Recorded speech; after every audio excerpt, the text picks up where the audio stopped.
عامر عبداللہ صاحب آپ سے اسی سے متعلق سوال، ایک تو نظر کا بتائیے گا. ہمارے ہاں نظر اتارنے کے طریقے ہیں، وہ انڈا گھما دو، مرچیں جلا دو اور بہت ساری اس طرح کی چیزیں ہیں. ظاہر ہے پھر توہمات میں ہم پڑ جاتے ہیں.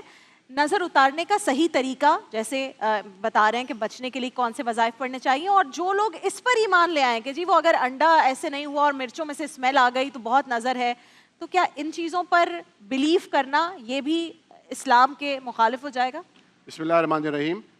جو گفتگو ہوئی ہے بہت تو مفید ہے ماشاءاللہ، لیکن اس میں تھوڑا سا ایک ایڈ کروں کہ دیکھیں العین حق، نظر لگتی ہے.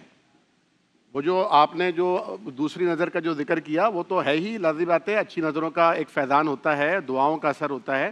لیکن یہاں جو مراد ہے نا وہ یہ ہے کہ نظر اپنے کی بھی لگے گی، بیگانے کی بھی لگے گی، خیر خواہ کی بھی لگ سکتی ہے اور دشمن کی بھی لگ سکتی ہے. چاہے حسد نہ کرے، نظر بد نظر کا لگ ترجمہ تو ہم نے اردو میں کیا ہے نا.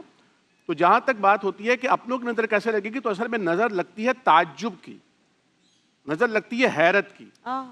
جب یہ حیرت کی جب نظر سے کوئی انسان کسی کو دیکھتا ہے تو وہ چاہے محبت کی نگاہ ہو یا وہ چاہے نفرت و عداوت کی نگاہ ہو، اس کے اوپر اثرات مرتب ہو جاتے ہیں. قرآن کریم نے ذکر کیا ہے کہ دو دوست تھے، بھائی تھے، وہ باغ میں گئے. انہوں نے دیکھا کہ باغ بڑا ہی عالیشان بنا ہوا ہے. اسے بڑا فخر ہوا کہ میری شان و شوکت اور میری ایکٹیویٹی اور میری محنت، میری تھنکنگ. لیکن جب اگلے دن گئے تو وہ باغ وہاں تھا ہی نہیں، آگ آ کے اس آگ کو اڑا کر بھسم کر چکی تھی.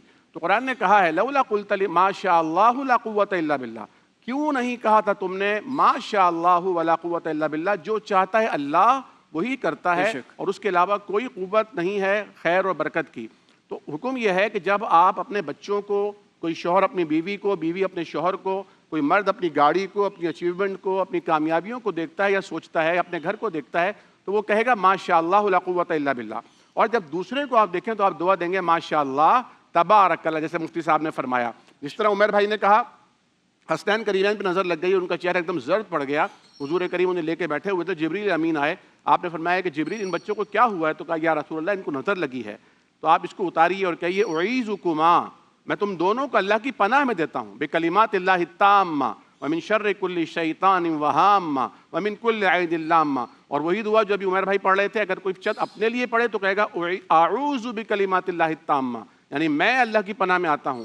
ہم سب پڑھتے ہیں نعوذ بکلمات اللہ التامہ من شر کل شیطان وہامہ ومن کل عین لامہ. تو یہ ایک تحفہ ہے، یہ ایک بہت بڑی خوبصورت چیز ہے. آپ نے جو کہا کہ یہ جو نا اصل میں ٹوٹکے ہیں کہ انڈا گھما دو یا جو ہے مرچ جلا دو یا اگربتی کر دو یا یہاں سے انگلی پکڑ لو یا یہاں پیر میں کوئی دھاگا باندھ دو، یہ سب ٹوٹکے ہیں. تو ٹوٹکوں سے زیادہ ہمیں شریعت کے ان یعنی فضائل پر، اور جو اللہ نے ہمیں عطا کی ہے، فرمایا گیا سورہ کوثر، سورہ کوثر ہے، بڑی زبردست چیز ہے سورہ کوثر نظر اتارنے کے لیے. اسی طرح سورہ نون والقلم کی آخری آیات ہیں وَإِن يَكَادُ الَّذِينَ كَفَرُوا لَيُزْلِقُونَكَ بِأَبْصَارِهِمْ لَمَّا سَمِعُوا الذِّكْرَ.